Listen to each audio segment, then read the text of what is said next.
Have you ever walked into a high-end luxury store with somebody else and you instantly felt out of place inside that place? And I say our company because for most people, they cannot by themselves accidentally walk into that place. The mere appearance of the place is intimidating and instills the fear of God in them. So it's almost always usually with somebody.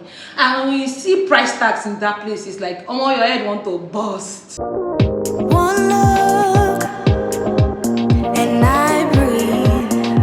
Hi guys, welcome back to my channel again. My name is Anita, your girl talk bestie and personal development enthusiast. Today I am going to be sharing with you why and how you should be spending more money in 2025. Let's get into it now. If you were born into a lower class family or a struggling family, especially if you are a firstborn, it doesn't even matter whether you are a man or a woman, chances are that you learned how to hoard money.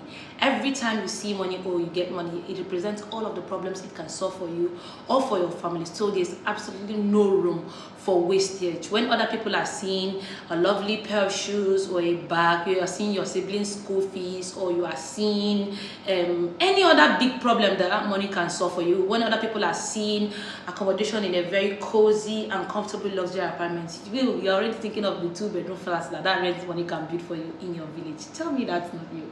I call it the science of poverty because I have been there myself. I'm no financial expert, but I know for a fact that you can stretch your financial comfort zone by spending more money. I mean, there's something about raising your lifestyle level that forces you to make more money. It's like signaling to the universe that you're bigger now and you can handle more. And believe me, it works even if it's financially frowned upon. For me, it was more about making a shift from scarcity mindset to an abundant mindset. I mean, the more money I spent, the more money I was forced to make. And it kind of made sense. Honestly, accumulating wealth goes beyond living below your means and saving every last penny that you have. Because if you look at it, there are a lot of frugal people that are still living in abject poverty. And if you think about it, you can't even tell if they are frugal because they are poor or that they are poor because they are frugal. It's like the classic chicken and egg conundrum. You can't just say which one comes first. And then there are a lot of free spenders that go on to become very wealthy. So if you ask me, it's a question of doing what works for you. Nobody can really tell you what to do with your life and your money. The thing that I like the most about this theory is that our parents understood the wisdom in it. You know, when your parents would buy you clothes that were 2 times or 3 times or even 5 times bigger than you because they knew that you would grow into it.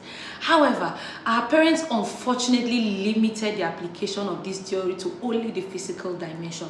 What if I told you that this theory is just as true for your financial growth as it was for your physical growth? Believe me, as someone that grew up in a lower class family, I know how hard it is to bring out money and put it towards something that appears useless. As in, you don't need it to, it's not needed, but you just want it. You just want to spoil yourself.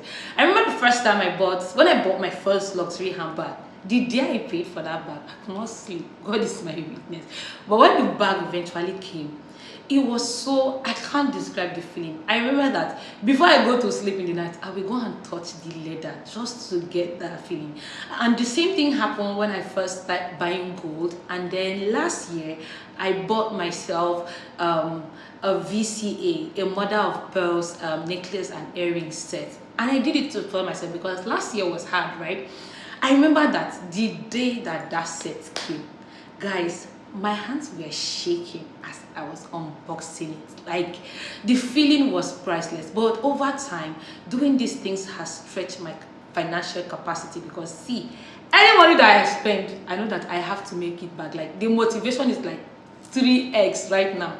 I have to work harder, I have to work twice as hard, twice as fast to make that money back and to continue spoiling myself. Over time, I've gotten a lot more comfortable with spending money on nonsense. Like, it's not nonsense, but the science of poverty in me is telling me that it's nonsense. Do you know how many bags of cement this thing can buy? Do you know how many months of feeding this money is? But oh, that doesn't bother me anymore. My financial capacity is stretched and it is still stretching. And that's what I want to teach you. Don't let anybody deceive you. Luxury is sweet, but the thing about the science of poverty is that you don't need anybody to gaslight you. Your mind does the gaslighting for you, and that is the kind of thinking that you should set yourself free from. This year, I want you to deliberately make efforts to stretch your financial capacity. I know that times are hard. I know that Tinubu economy is dealing with everybody, but look at it as an investment towards building an abundant mindset. Say you need something, and there are two options for that thing. One option is 10,000 naira. The other option is 80,000 naira. Even if these two products or services appear the same, there's a reason why one is more expensive than the other.